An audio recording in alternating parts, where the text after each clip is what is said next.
Welcome to today's deep dive. We are jumping into a really fascinating stack of sources for you today. It's a collection of interconnected fictional manuscripts set on this close-knit English Channel island called La Canette.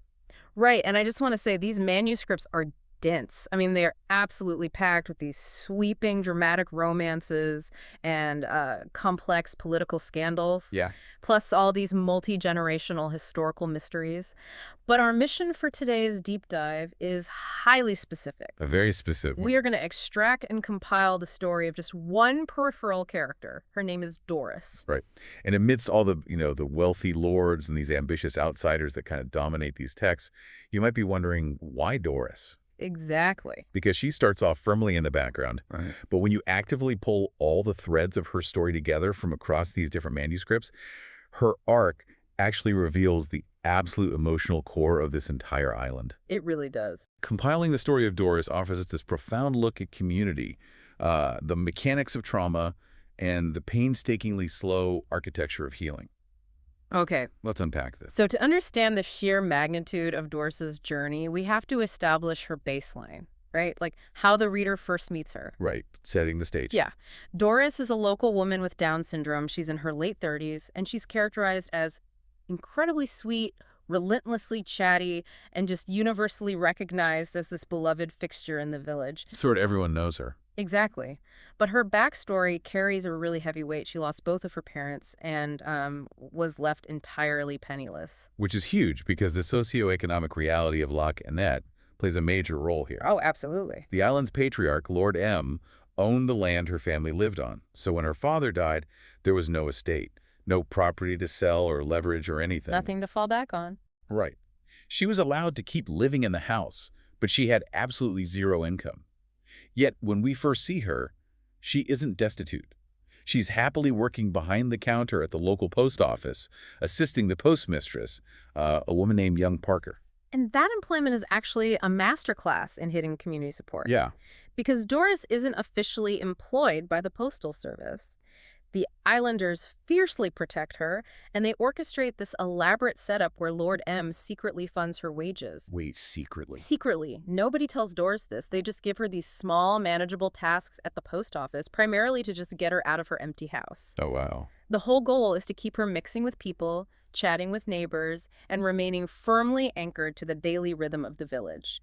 It's so she retains her pride. So it functions like an invisible community trust fund, but paying out in dignity instead of money. That's a great way to put it. I mean, think about the quiet people you interact with daily in your own life. The barista making your coffee, the mail carrier, the person sweeping the shop floor. Sometimes what looks like a simple job is actually the end result of this massive, invisible community effort to keep someone afloat. Yeah, exactly. For Doris, it works beautifully on a surface level. She feels valued because, in the eyes of the village, she is valued. But an invisible safety net only works if everyone plays along, right? What happens when an outsider disrupts it? Well, the structural flaw is that it requires the community to view her in a very specific, limited way. Right. The village protects Doris by essentially freezing her in time as a perpetual child. It's this form of benevolent infantilization. They keep her safe, sure, but they completely strip away her agency as an adult. They manage her world so tightly. So tightly that she never actually learns how to navigate conflict or cruelty on her own. Which sets the stage for a catastrophic disruption. Because an outsider arrives who doesn't know the unspoken rules of La Canette. Right. Enter Nicole. Yeah, Nicole. She's this ambitious, highly stressed event planner organizing a high-profile wedding on the island. And Nicole is panicking because vital packages are delayed. So she storms into the post office and she finds Doris working alone. And Nicole is frustrated. She's just looking for a target. Yeah. So she brutally shatters the illusion the entire village has built. Nicole publicly berates Doris, dismissing her right to her face as a sad charity case pretending at a real job. The psychological cruelty of that moment is just breathtaking. You can almost feel the air getting sucked out of the room in the manuscript. It's awful to read. It devastates Doris because it takes her primary source of pride and turns it into a humiliating joke. And the fallout ripples instantly. Oh, yeah, Hedge is there. Right. Hedge, this elderly 90-something local beekeeper, witnesses the interaction. The profound anger that spreads through the village exposes just how precarious Doris's situation always was. But here's the thing, building a fortress around someone often blinds you to who they really are inside that fortress. That's true. By treating Doris like this fragile secret, like a child to be shielded from the real world, the islanders completely fail to recognize her very normal adult desires. Like her desire for romance. Specifically romance, yes. Because acknowledging that desire would mean acknowledging her as a full adult, which the community just wasn't prepared to do.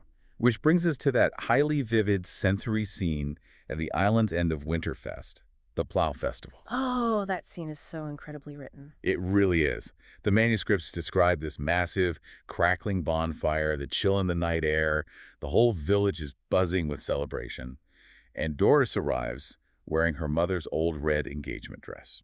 With the matching ribbons. Yes, matching red ribbons meticulously braided into her hair. Her cheeks are flushed. She's visibly excited. She has developed this massive crush on a kind newcomer, a photographer named Gabriel. And mustering literally all her courage, she asks him to dance. And Gabriel handles the situation with such grace. He's a genuinely decent person, so he politely accepts. He dances with her, and he treats her with kindness. Which is sweet, but It changes the dynamic of the island completely. Doris's newly awakened romantic desire, this very public display of wanting a boyfriend, it suddenly makes her visible in a new, incredibly dangerous way. because predators specifically look for that kind of unfulfilled longing. They look for vulnerability. They absolutely do. An outsider, a young man visiting the island with his friends, spots her. He realizes immediately that she's desperately looking for affection. So he approaches her, flirts heavily, fills her head with these grand promises, and manipulates her into taking a day trip with him to the neighboring island of Jersey. And people tried to stop her, right? Several locals try to warn her. They advise her not to go, but she is so entirely swept up in the intoxicating dream of finally being in love, finally being treated like an adult woman, that she ignores them and leaves with him. The narrative shift here is just jarring, because the aftermath of that decision is utterly horrific. It's so dark. He never intended to take her on a date. He and his friends keep her captive for an entire weekend. They mock her, they use her for their own cruel entertainment, and when they are bored, they literally abandon her in a rainy field. Just dumped there. Yeah. She ends up in a Jersey hospital, completely alone, without any health insurance or any understanding of how to get home. It is the ultimate violation of trust. The community's failure to prepare her for the real world left her completely defenseless against it. So true. And when Philomena Hill, the woman who runs the local women's refuge on La Canette, finally locates Doris and brings her back to the island, the change is staggering. She's not the same person. Not at all. The chatty, trusting, vibrant woman from the post office just no longer exists. Doris is severely traumatized. She's absolutely terrified of men and has gone almost entirely mute.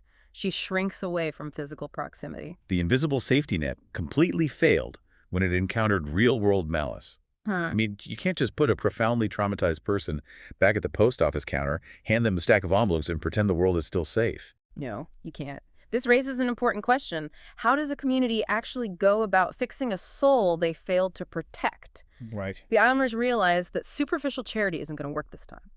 Because Doris's fundamental trust in humanity was shattered, she requires a closed, highly predictable, and deeply safe environment to rebuild her psychological foundation before she can even fathom facing the public again. Enter Hedge. Enter Hedge.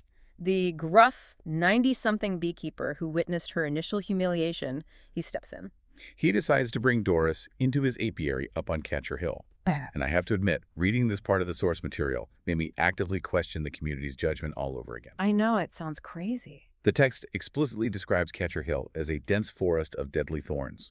Hawthorn, orange glow bushes, and sloes with vicious, rigid spikes. Yeah. Why bees? Sending a woman with severe fresh trauma into a thicket of deadly thorns to work with a swarm of stinging insects sounds like an absolute nightmare. It sounds like a recipe for a panic attack. On paper, it seems completely counterintuitive, I agree.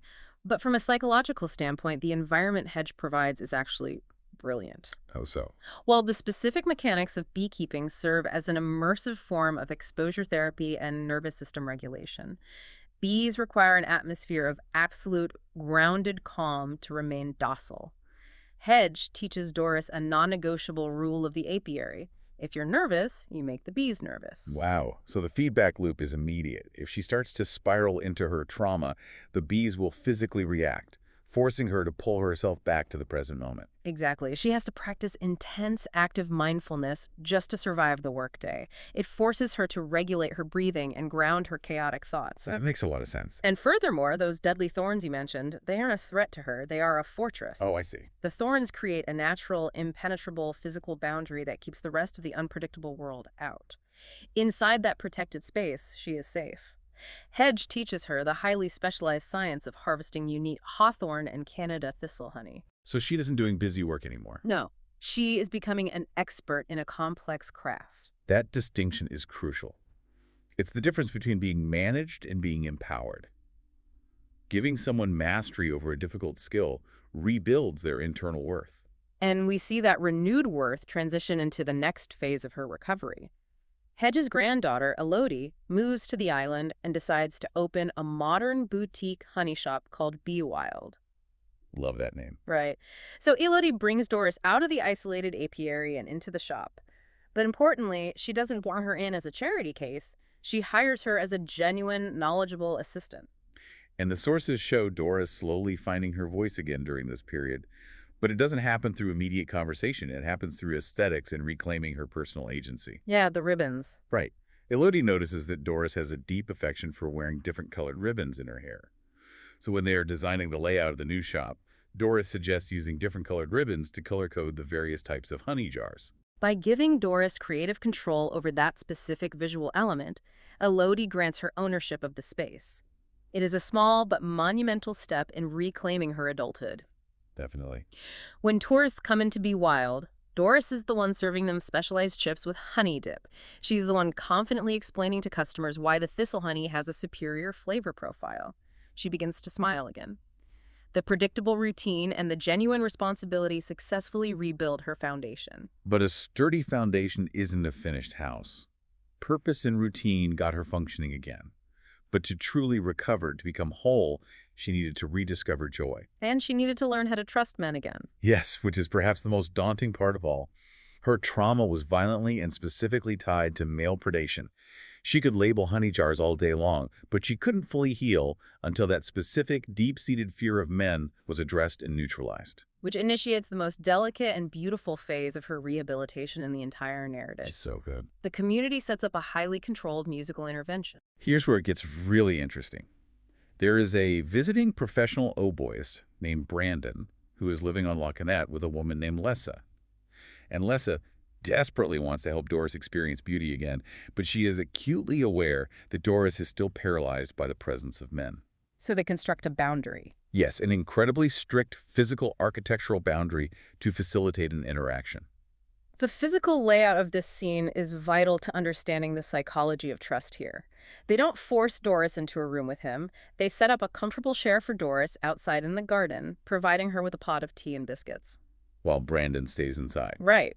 Brandon, the male presence, stays completely inside the house. He stands far back against the wall, positioned between two large bay windows. Doris can only see him if she actively chooses to lean forward and look inside.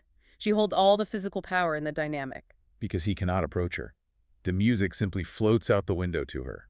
And the way Brandon chooses to speak to her through that window is just as important as the physical distance. He doesn't soften his voice. Exactly. He doesn't use the infantilizing baby talk the rest of the village used to use. He treats her with complete intellectual respect. When Doris finally feels secure enough in her outdoor fortress to actually ask a question about his instrument, Brandon engages her directly, factually, and safely. He explains the mechanics, right? Yeah, he explains the mechanical differences between woodwind instruments.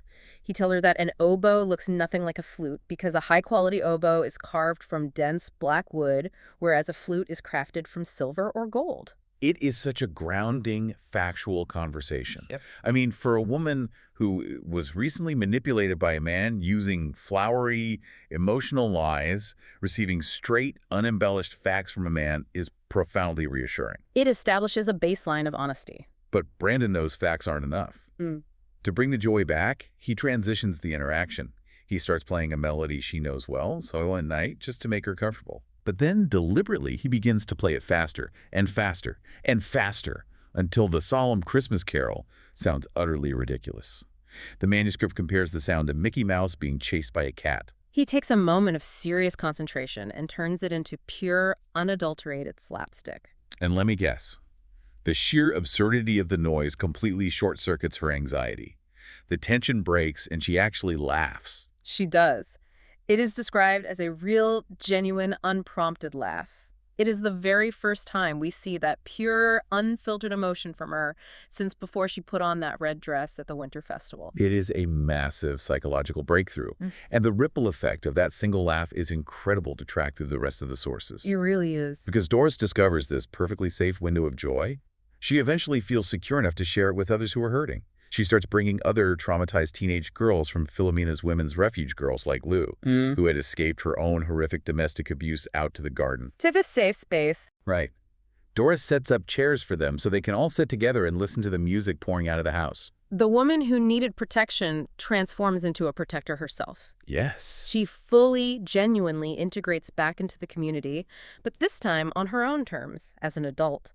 We see her hand-making a felt pomegranate to gift to Lessa's newborn baby, Melanara. Such a sweet detail. And when Brandon eventually asks her if she would like a permanent paid job pending the blue lobelias in their garden, she doesn't shrink away. She nods vigorously. She is no longer just surviving a trauma. She is actively thriving. It is a stunning character arc. If we connect this to the bigger picture, Doris's arc shows us something essential about the nature of recovery. True rehabilitation doesn't just happen in a sterile clinical therapy setting for 1 hour a week. No, it doesn't. Deep healing happens through painstaking, patient, intentional community integration. It requires giving someone meaningful, challenging purpose the way Hedge did by trusting her with the bees. It requires respecting their physical and emotional boundaries the way Brandon did by standing against the far wall. And it requires sharing unadulterated, uncomplicated joy, like a ridiculous song played through an open window.